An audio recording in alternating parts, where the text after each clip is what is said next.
Hey, welcome back to KMMA. I'm Andy O. And I'm Khalil Deal. And we're going to be bringing you our previews and predictions for the main card portion of UFC London on Saturday in the afternoon. So remember that Eastern Standard Time. To open up the card, to open up the main card, we got Nathaniel Wood against Morgan Charrier. Then it's Jordan Vucinic against Chris Duncan, followed by Molly McCann against Alexis Thainara. Then we have the return of Gunnar Nelson against the return of Kevin Holland. We got the return of Jan Blachowicz against Carlos Ulberg.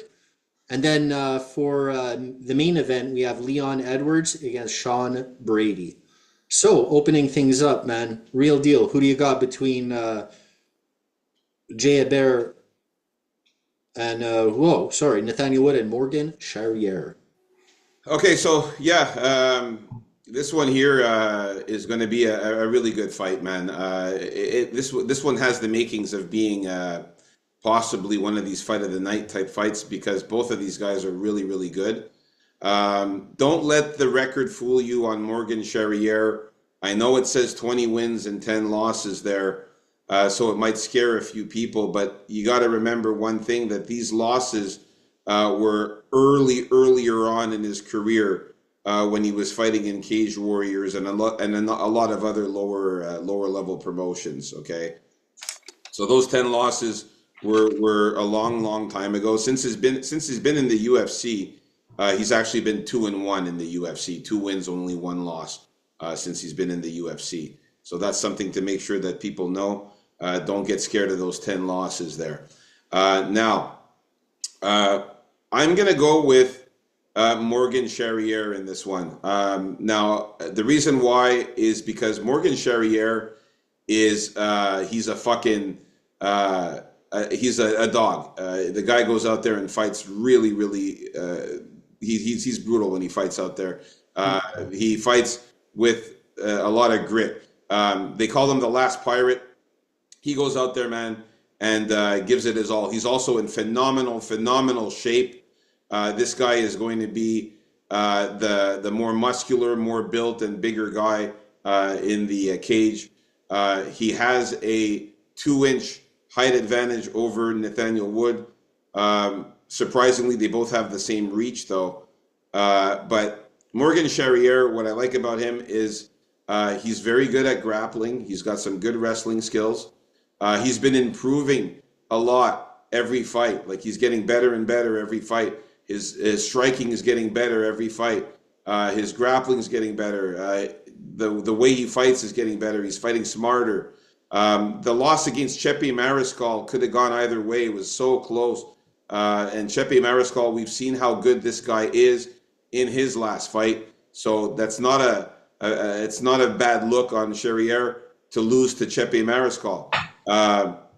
I also like the fact that he looked amazing against Gabriel Miranda in his last fight, where he got that nice knockout punch. It was a nice left hook, which slept him. And in his UFC debut, he did good against Manolo Zaccini in that fight as well. So Morgan Charrier is getting better. I think he's really good. Nathaniel Wood, very good as well. Good striker. He's good combinations. He's quick on his feet. He also has some submissions. Very well-rounded fighter, Nathaniel Wood. But I think that Morgan Charrier is going to hurt him. I just think he's going to hurt him in this one. I think he's going to be the bigger guy. I think he's going to do something cool out there. Maybe hit him with a flying knee or an elbow or something cool. Charrier, I think he's going to just out-grit Nathaniel Wood, shock him with a few strong punches. I think he's the harder puncher. I think he's going to be a little bit stronger than Nathaniel Wood. So I'm going to go with Morgan Charrier. I'm not super high confident in it, but I'm going to go with Morgan Charrier for this one here. I'll say he wins by knockout or decision. Yeah, I gotta disagree with you on Morgan Charrier, man. Those losses, they don't come from somewhere. We know where they come from. I wouldn't want a guy like this so far fighting for my money, because the main reason he lost most of his decisions were because He just didn't push the gas enough, just didn't go for the kill enough. Yeah, but that was a long time ago, man. That was a long Yeah, time ago. four of those losses happened earlier in his career, and the rest happened like throughout later on. Just saying, he. There's been times he didn't go out for the finish, and it's cost him the fights he should have sometimes won. Um, Nathaniel Wood, I was looking back at his record here, and the only guy he actually lost to in recent times was Muhammad Naimov. And I remember that fight because Muhammad Naimov cheated like 3 or 4 times in that fight, blatantly in front of the ref, and the ref didn't do anything about it. The time before that, he lost in 2020 to Casey Kenny, who I remember was pretty good. And then, like, what happened to this Casey Kenny guy? He used to be all right. I thought he had a little promise. But Morgan Charrier, you can't deny this guy's abilities in there. I think he is more dangerous than Nathaniel Wood, although Nathaniel Wood seems to get a knockdown in every one of his fights, even for being usually the smaller guy. Uh, so Morgan Charrier, probably a higher overall skill level. I think he does have a very well-rounded game. This is another very hard fight for me to call. Um, I'm gonna have to I'm gonna have to slightly lean Morgan Charrier myself on this one. Yeah. All right. Very slightly. Nice. Some hard fights for me to call on this one. All right. I like that we're in agreement with Charrier there. Again, I said I don't have the highest confidence in him, I got no confidence. but I think he's going to pull it off just with his grit and his power. All right. Nathaniel Wood's gonna pull it off because of his grit. That maybe I mean, if he goes uh, to decision, there's a very good chance that Nathaniel Wood wins it by decision.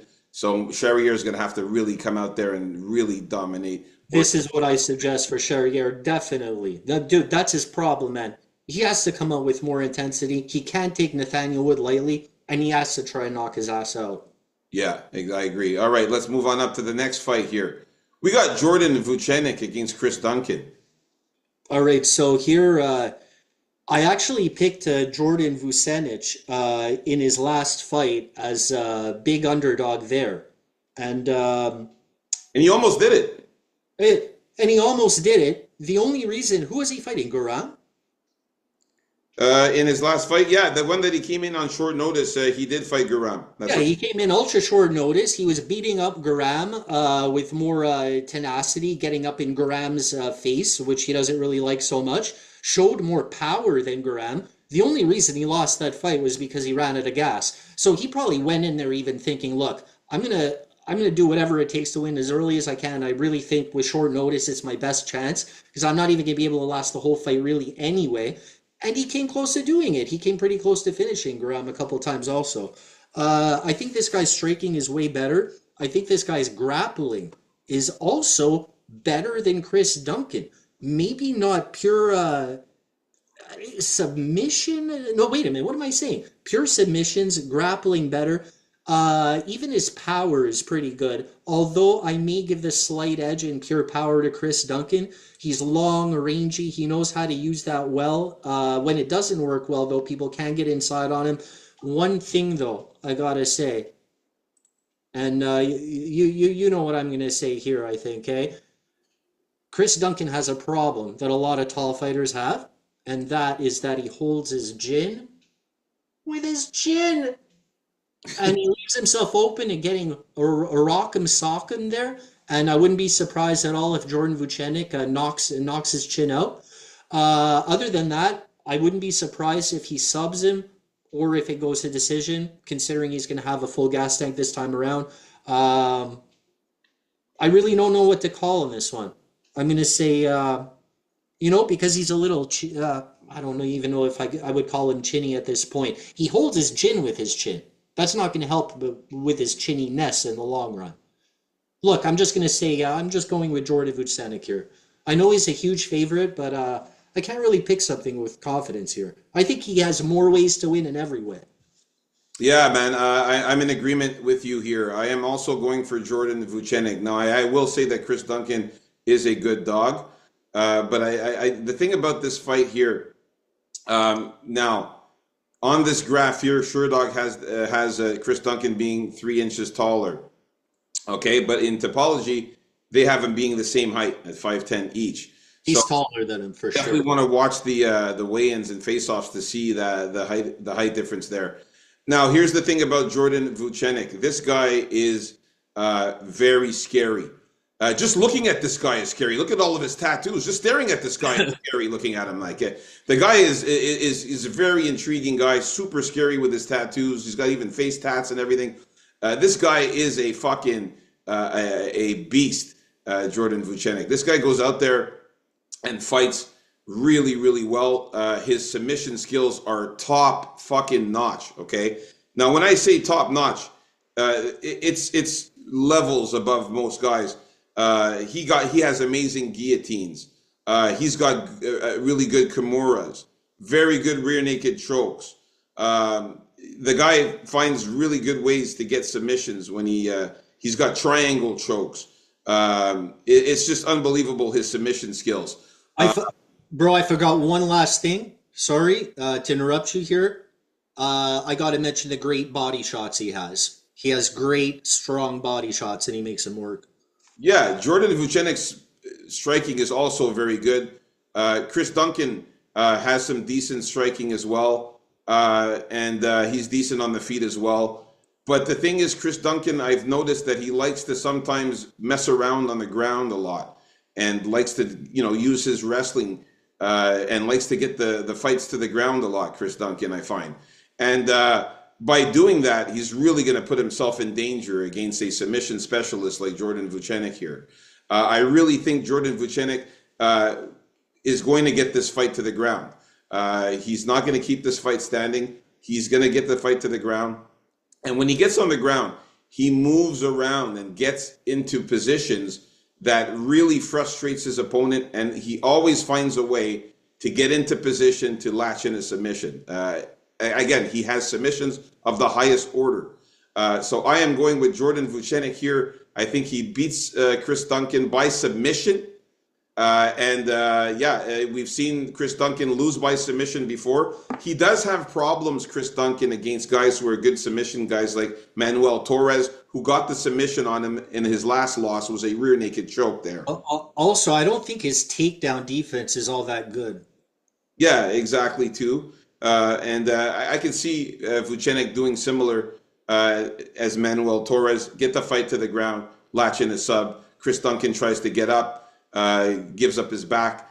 Jordan Vucenic latches in a rear naked choke. Now, if Chris Duncan likes to try to fuck around on the ground there, I could see Jordan Vucenic getting on top. Or even if Chris Duncan tries to take down Jordan Vucenic, I could see Vucenic using a wizard or reversing, getting on top, and then finding his positioning to get in an arm triangle choke or some kind of submission. So Jordan Vucenic is the pick, and he's out of England, fighting at home, man. The crowd's going to go wild for this guy. All right, let's move on up to the next fight here. We got Molly Meatball McCann against Alexia Tainara. Okay, yeah. Who the most unhappy fighter on UFC Fight Night London here is? One guess. It's Molly McCann. Molly Meatball McCann.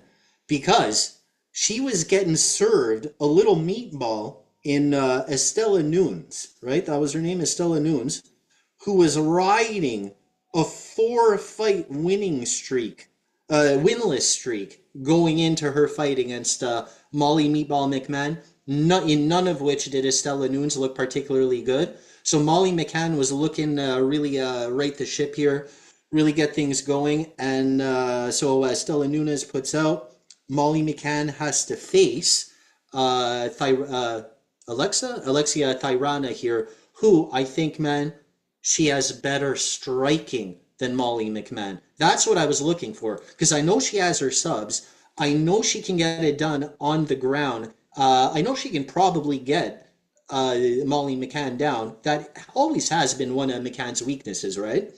I was curious about the striking, but looking back at a couple of her fights, I think she has better striking than Molly McMahon. Like, there's only so many times a surprise spinning elbow can save you. I don't think this is a good matchup at all for Molly McCann. I guess the only question mark you'd have to have here is in what good shape is Thainara going to be coming in, since it's going to be on a fairly short notice here. But she comes from a pretty good gym, especially if you're an Amanda Rivas fan like I am, because she trains at her gym with her. So yeah, I got to go with Alexia Thainara here. I wanted to pick Molly McCann here before, but I was going to pick her before against Estela Nunes, but I just can't. Not against Alexia Thainara here. About you, real deal. Yeah, I'm in agreement, man. I had to go back and look at some of the fights here, and man, I realized how good Alexia Tainara is. I was very impressed. Am I crazy, or is her striking better than McCann's? Her Or striking is very good, man. She's got some very good boxing. She moves. She likes to stick and move a lot. She stick and move. She comes in, she throws some punches, gets out of the way. Comes back in, throws some punches, gets out of the way. So she does the stick and move very well. Always throws more than one punch at a time. Always comes in with at least a couple of jabs, one, two, three punches. So she's always throwing in some good volume, and I love the stick and moving from her. I love the movement that she's got. Not to mention, Tenera's got some very good leg kicks too. I've seen her do some nice spinning kicks. She's got some very good leg kicks. But the beauty of Alexia Tenera is her ground game. She is very powerful. She will grab you. She will lift you up and slam you. She'll get the double leg, single leg, take you down. She's got some good trips, some good takedowns. And on the ground, she does everything she can to get a submission. You can see there she's got 6 submissions out of her 11 wins. She is a submission specialist. She is very good at submissions. Molly McCann getting up there in age at 34. Alexia Tainara is 27 years old. She's going to be younger. One thing to mention I like is Tainara will have a significant 5-inch reach advantage over Molly McCann. So that's going to be very good for her to keep a distance and piece her up on the feet with some nice jabs and throw some nice punches at a distance. She'll move around, hit her with the 1-2, move out of the way. It's going to frustrate Molly McCann. Molly McCann's going to come in, try to she's going to get pissed off, try to throw some big bombs. That's where Alexia Tenara is going to take her down, get her on the ground, and latch in a submission. I like the fact that if you look at her if you look at the graph here, 7 losses, you'll see there's 3 submission losses. So she is susceptible to submissions, and I think that Tainara can get a submission or win a decision. I'm liking it with Alexia Tainara to win by submission or decision here. I think this is just too much for Molly McCann, even in her hometown. I just don't think she's going to get it done in this one. And not to mention, she looked really bad against Bruna Brazil in that last fight where she lost by unanimous decision. Bruna Brazil was piecing her up and frustrating the hell out of her and fucking her up. Julia Stoliarenko was able to submit her, and so was Erin Blanchfield. I could definitely see Alexia doing the same thing here. yeah, they don't call her Burgolesinha for nothing. All right, so I call a Saber decision also for this one. Yeah. beautiful, man. We're in agreement so far with all of the fights in the main card so far. So this is looking really, really good. I'm actually in shock here. We haven't disagreed on one fight yet. This is beautiful. All right, let's move on up to the next fight. We got, oh boy, oh boy, oh boy. We got Gunnar Nelson against Kevin Holland here. So for me here, man, this is a tough one. This one's pulling on my heartstrings a little bit. There's a lot of tough ones I find in this one. The reason why this one is especially tough for me is because I like Kevin Holland. I really do like Kevin You Holland. love Kevin Holland. I've enjoyed watching this guy from day one. He's always exciting to watch. He's always cool. He's always fun. The problem I have is just as of late, man, I don't know where his head is at. It almost seems like he's just trying to go in there and get a paycheck. I'm hearing rumors he smokes 15 blunts a day. He wants to fight Rumble Johnson on his show. Yeah, That's what he's worried about. you know, the guy's all over the place. The rumor of him smoking 15 blunts a day. The guy's always high. He's always just fucking around. You know, he's doing this for paychecks at this point, man. You know, 26 wins, 13 losses. I mean, you know, he's got you know, almost half of his wins in losses. You know, it's absolutely insane there. And he lost 4 out of his last 5 fights. I mean, the last fight against Renier de Ridder, he got submitted pretty badly in that fight, man. That rear naked choke. It looked like Renier did it with ease in that fight. Yeah, it looked like he did it with ease, definitely. Roman Dolidze knocked him out. It was that rib injury that he had there. Michael Venom Page beating him, Jack Della Maddalena beating him. The only win he got was against Michael Oleksiejczuk, where he got him in a submission. It was an armbar where Michael Oleksiejczuk didn't even tap out in that one. He was He didn't even break anything, it turned out. Nothing was wrong with him. He fought like a month later, remember? yeah, and the ref stopped that fight early, I think. Because Holland said he gave up or something. Yeah, Holland was mouthing off saying, "I broke his arm. I broke his arm." The ref just stopped it. Listen, I am going to tell you right now that I was about to pick Gunnar Nelson. Okay, that was my main. I was going to pick Gunnar Nelson to win.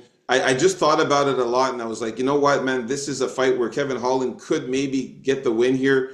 I can see he's almost out of the UFC, Kevin Holland, man. Like if he loses this one, there's only so much Dana White can take here.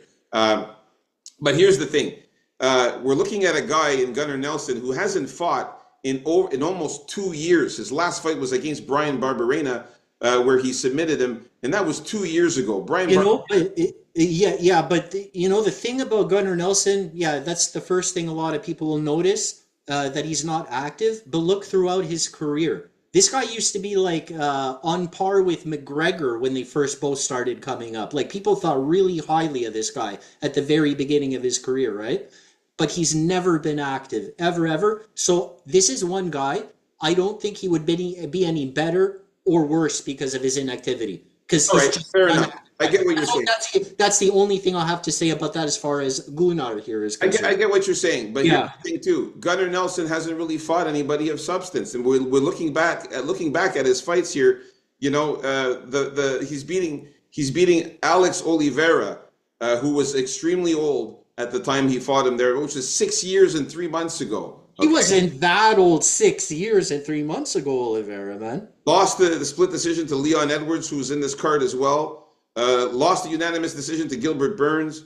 Takashi Sato was his last win there. 2 years and almost 3 years ago, he got a win against Takashi Sato, and then almost 2 years ago, that sub against Brian Barberena. So, look, man, you know what? I'm going to pick Gunnar Nelson to win by submission here. But I'll tell you right now, the bet on Kevin Holland will be placed for sure. Kevin Holland as a dog play. I definitely have to put a little sprinkle on Kevin Holland. But the prediction is going to be Gunnar Nelson by submission.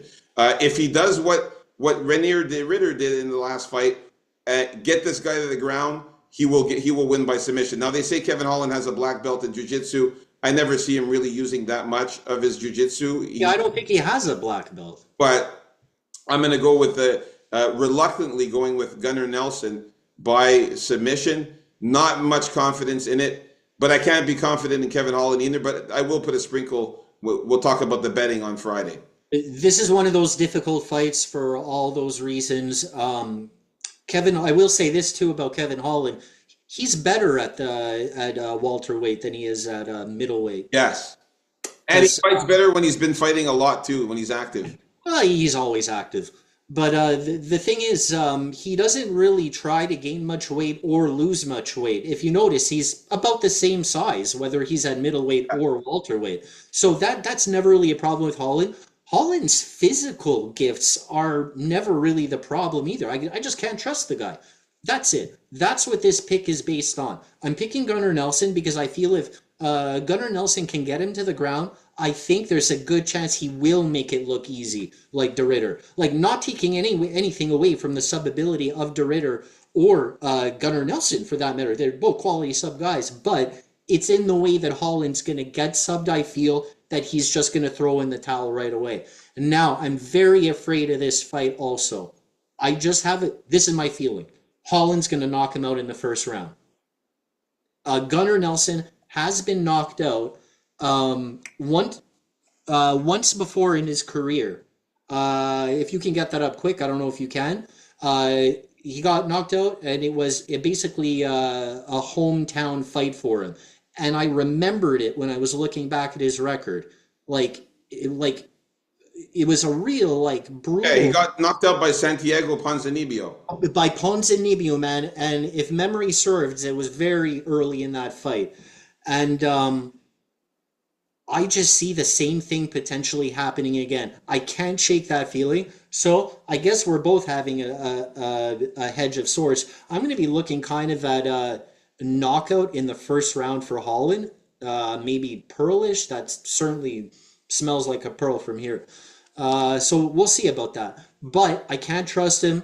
The pick is going to be Nelson based on that, based on the fact that I think Gunnar is better on the ground. Also, that I don't think the layoff means anything to Gunnar. Would he be better if he was more active, this or that? Of course, but he's not. Is he that much worse because of it? Nah. You're going to get the same Gunnar you always do. Dangerous on the ground. He's going to sub out Kevin Holland, who's not going to put up much of a fight. I have to mention also very important the height advantage for Kevin Holland here. He's going to be 3 inches taller. Also very important here. 4 inches taller for Kevin Holland, but really important is a 9-inch reach advantage for Kevin Holland. 9 inches is a lot. Okay, and if Kevin Holland can keep this fight standing and keep this fight at a distance, I can see him just piecing up Gunnar Nelson on the feet with strikes and jabs and punches there. Holland doesn't keep up an active jab enough even for that. He tries. I agree. He has to definitely use his distance and his like whatever he does on the feet there. All right, man. If he dominates this guy on the feet, he'll win. If Gunnar somehow can't get him down, it's a better chance for Holland for sure. But I think he'll really find another way to blow it. All right, so we're both predicting Gunnar Nelson. I'm definitely rooting for Kevin Holland, though. All right, let's move on up to the next fight. We got Jan Blachowicz against Carlos Ulberg. For this one here, not much to say. I'm going with Carlos Ulberg. I'm going with Black Jag here. Not much to say. He's just a fucking bad man. Carlos Ulberg is just very impressive. He looks really great lately. The guy is 11-1, okay, and very impressive the way this guy's been fighting as of late. I remember I actually had a bet on Carlos Ulberg to win by knockout or decision against Da Woon Jung. And guess what happens? He gets his first submission of his career. Oh, yeah, I remember. I ended up losing that bet because I had KO or decision. So this guy is just so impressive, you know, even coming up with a submission there out of nowhere. And he's really a kickboxer, you know what I mean? So I like the fact that he's super durable, knocked out Alonzo Menefield against Volkan Ozdemir. He beat him up. He won by unanimous decision, was beating the shit out of him. And Volkan Ozdemir kind of reminds me a bit of Jan Blachowicz in a sense that they're both big, tall guys that kind of have a similar fighting style. Jan Blachowicz is a better grappler, of course. He's very good on the ground. He's got some submission skills. You know, he's fought a lot of great opponents as well. But this is the step up in competition for Carlos Ulberg that he needs here. He needs to win this fight in order to cement himself in the light heavyweight division and try to get himself a title shot. Now, his record is beautiful, but I like the fact that he's going to be 2 inches taller than Jan Blachowicz. He's also going to be eight years younger than Jan Blachowicz, who's now at 42 years old. Carlos Ulberg, 34 years old. So, you know, a lot of things I like. Their reach is pretty much the same. I'm going with Carlos Ulberg to come in here and knock out Jan Blachowicz or win a decision. I don't think he subs Jan Blachowicz. So I'm not scared of doing the KO or decision prop for Carlos. He's not going to sub Jan Blachowicz unless he gets a club and sub something crazy like that there. But I said it before. It's going to be the only sub of his career. This guy. Probably, man. So I like Carlos Ulberg by knockout or decision here. I think he's just way too good for Jan. Jan's old, coming back after a pretty decent layoff there. So, yeah, let's go Carlos Ulberg. Who you got here, Andy O? Yeah, I think this is a closer fight than you think. Carlos Ulberg hasn't completely impressed me as he has impressed you so far. Like, his knockout against Menefield was just Menefield being a moron, walking in there with his hands down against the counter striker like that. I don't know, very strange. The thing about Blachowicz here is that for me, it's the double shoulder surgery. That is the main red flag for me. Like he had one surgery, then he had another, and it wasn't working out, and he had to redo it until it started healing up properly. And he was on the verge of retirement, he was saying, like on the verge. And then it got a little better, and then he realized, yeah, he could still compete, you know? But as we say, it's different. Feeling better is different from being in there. Your first fight back in a long time. Layoff also. Jan Blachowicz has always been a great dog.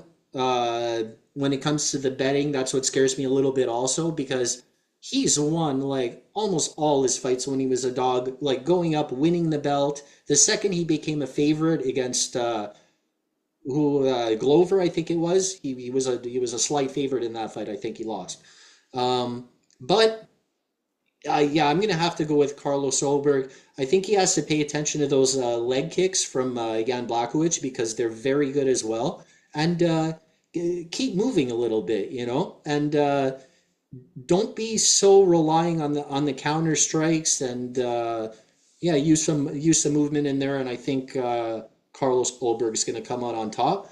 Give me Ulberg by decision. I don't think we're going to see. I think we're going to need to see Blachowicz in this fight before we see him at his best these days, which will be the next fight, unless he retires after this fight, right? Which is possible at 42. All right, so we're in agreement with this one here with Carlos. But I still don't think they're going to finish each other. Give me Ulberg by decision. All right, let's get to the last fight here. We got Sean Brady against Leon Edwards. Who you got here, Andy O? Here I'm going to have to go with short notice Sean Brady. Yeah, another tough fight to call. I don't underestimate Leon Edwards. His striking is still very good. I think he's going to try to dance around the cage with Sean Brady, whose striking is not on that level. But I think Sean Brady is gonna end up taking holding him up against the cage if he has to, wrestling Leon Edwards to the ground. Who's gonna put up somewhat of a fight, but get frustrated with Sean Brady's work. And I think Sean Brady is live for a sub in this fight. But I think he's gonna have a lot of domination on top, get some ground and pound in there, and just be defensively minded with Leon's shots, because Leon's heart doesn't always seem to be in it. He gets frustrated, he gets lackadaisical, and I think if Sean Brady sees that, senses that, his team senses that, they got to capitalize. So give me Sean Brady by decision or sub. All right, man. I like Leon Edwards a lot, man. I think he's a very good fighter. I think he's really good. Obviously he impressed us in his last fights when he beat Kamaru Usman, beat him twice. Last fight where he lost against Bilal Muhammad, he did look pretty decent in there, but Bilal Muhammad was controlling him on the ground and using his grappling skills. The Colby Covington win, Colby Covington looked a bit tired in there at that fight. He wasn't really into it, and he looked really bad. So I'm not going to give him props for beating Colby Covington in that fight. His excuse, Leon's excuse for that performance against Covington was that he had to wake up at 5 a.m. for that fight. So whatever it was, man, he ended up beating him, and Covington didn't look good in that fight. And then the fight before the two Usman fights was Nate Diaz, you know what I mean, who was also kind of washed. I'm going to go with Sean Brady. I think it's his time. 32 years old, he's moving up there in the division. The guy is slick as fuck on the ground. There's no fucking around with Sean Brady on the ground. This guy is a super slick dude on the ground. His grappling skills are crazy. You saw the submission he got against Kevin Gastelum. That was a sick Kimura. Also, the fight against Gilbert Burns. These guys, Gilbert Burns is a submission specialist, a black belt in BJJ, Brazilian Jiu-Jitsu, and Sean Brady was able to hang in there with Gilbert Burns. He fended off all of Gilbert Burns' submission attempts. He almost subbed Gilbert Burns also in that fight, if you guys watched that. But he ended up winning a unanimous decision. Sean Brady, just light years ahead of Leon Edwards on the ground, and that's why I think he's going to win. He's going to take Leon Edwards down and just dominate on the ground. And I think Leon Edwards has to keep this fight standing, and I don't think he will. Sean Brady's too crafty at getting takedowns. So there you have it, folks. Our UFC Fight Night London predictions. Me and Andy O agreeing on every single fight in the card. And since my back is sore from carrying the channel because The Real Deal had a slightly off week on the picks, everyone like and subscribe. Like and subscribe. Let's get it this week. The comeback, me and Andy O, we agreed on every single fight. We'll see on Friday if Andy O changes his mind on any of them, or if I change my mind. But right now, the fact that we agreed on all these fights means money. All right, let's get it.